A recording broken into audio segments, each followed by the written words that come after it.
Te aprecio mucho, Valeria Moy.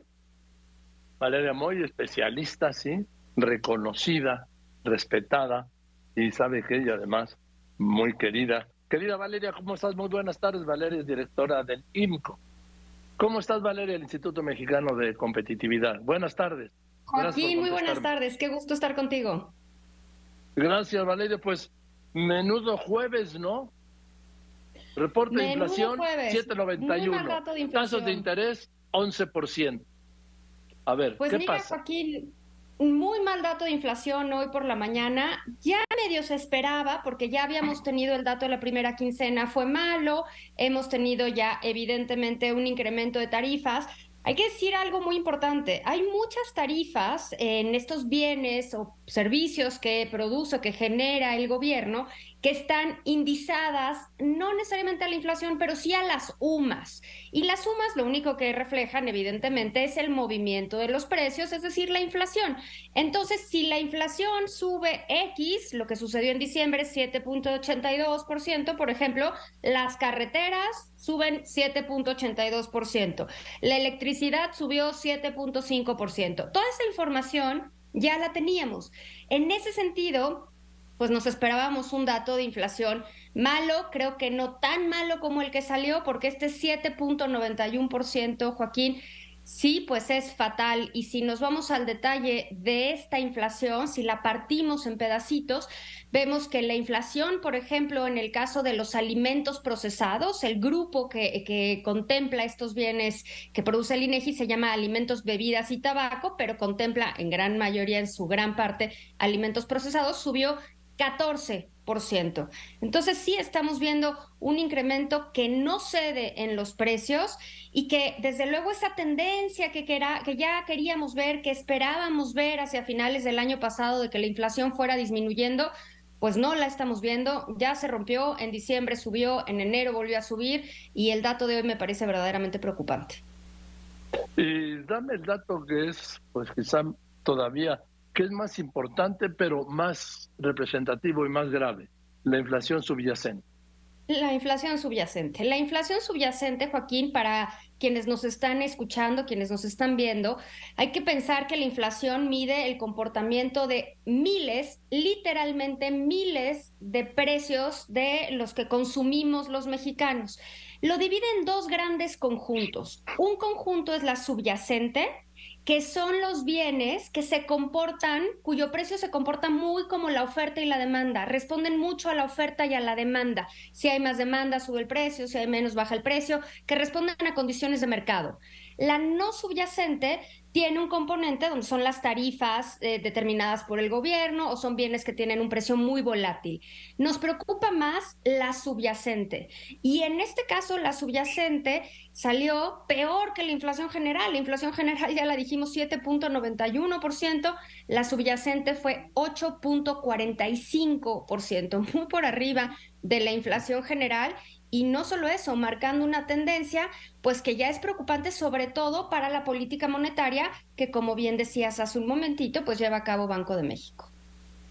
Ahora, el Banco de la Fed la subió un cuarto de punto, supongo que porque en Estados Unidos está bajando, está cediendo la inflación. Aquí en Así México es. las especialistas hablaban de un cuarto de punto, casi en forma unánime.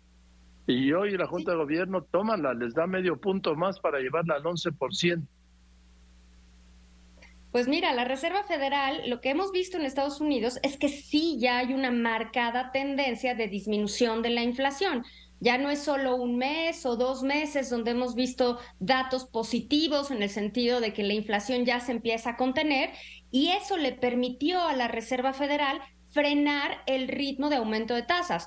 No es que vaya a empezar a bajar todavía en los meses siguientes, pero ya frenó el ritmo de subida.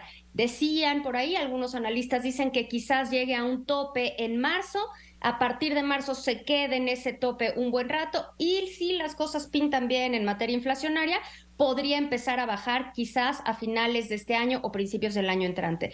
Lo que pasa hoy con Banco de México es que Banco de México había llevado una política muy pegada a la que hace la Reserva Federal y hoy se despegó, por decirlo de alguna manera muy coloquial, del monto en el que incrementó la tasa de interés. Desde mi perspectiva fue el movimiento correcto de Banco de México. 25 puntos base no alcanza para contener la inflación con el dato que tuvimos hoy de inflación. Si ya viéramos una tendencia de disminución en el incremento de los precios, pues ya te da margen para ir subiendo las tasas a un menor ritmo. Pero el dato de diciembre y el dato de hoy, pues nos muestran con absoluta claridad que no estamos todavía ahí y este aumento lleva la tasa de interés a 11%.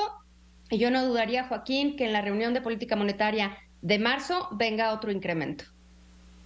Pues dependiendo también del comportamiento de la inflación, ¿no?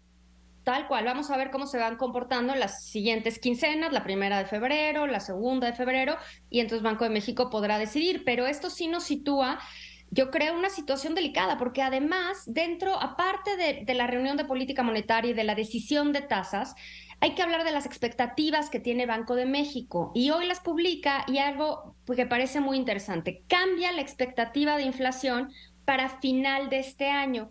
Banco de México estimaba que terminaríamos el año, este año 2023, con una inflación de alrededor de 4.2%.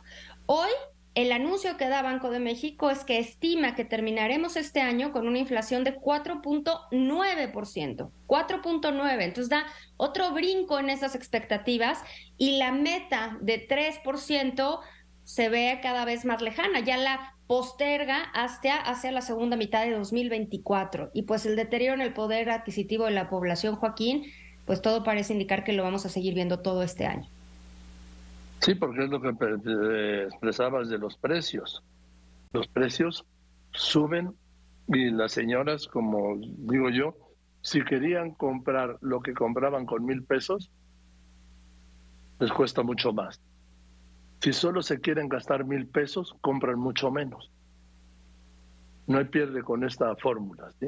Eso es lo que todas las señoras y señores que también vamos al mercado vemos. La carestía constante y a veces hasta cotidiana.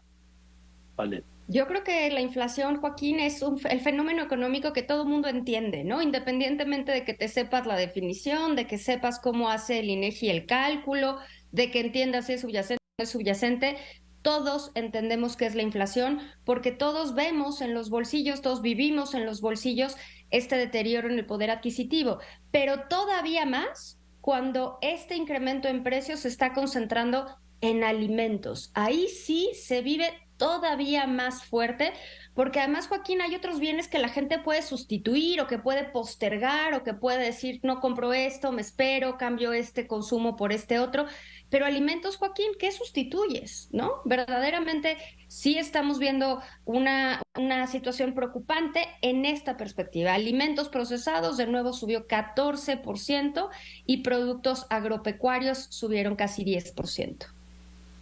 Y el tema de la canasta básica, pues que no ha habido programa que sirva para contener lo que se anunció, que incluso que bajara de precio. Pues no, porque este acuerdo para contener la inflación y la El carestía, el PASIC. llamado PASIC, pues hay que recordar que únicamente era una lista de 24 bienes donde se intentaba hacer como por las buenas, que los distribuidores bajaran los precios, y no dudo que algunos distribuidores hayan bajado los precios, pero al final del día, Joaquín, la gente no consume esos bienes, la gente consume los bienes que ha consumido, o sea, no consumes los 24 bienes que están establecidos en la canasta. Incluso si así lo hicieras, vemos que la inflación de los bienes contenidos en el PASIC, únicamente esos 24 bienes, por ejemplo, durante todo 2022, fue más alta en prácticamente todo el año, con la excepción de la última quincena de diciembre. Entonces, el PASIC, pues, es una bonita intención, pero simplemente no tiene ninguna manera de vincularse con la realidad. En fin, Valeria, pues no sabes lo que te agradezco siempre, que nos des tantas luces, con esa claridad que hasta yo entiendo. Te mando un beso y un abrazo y gracias. Muchas Un gracias, abrazo, Valeria Joaquín, Moy. qué gusto verte. Yo también te abrazo y con cariño, Valeria. Valeria Moy es directora del Instituto Mexicano de Competitividad. Un abrazo con cariño.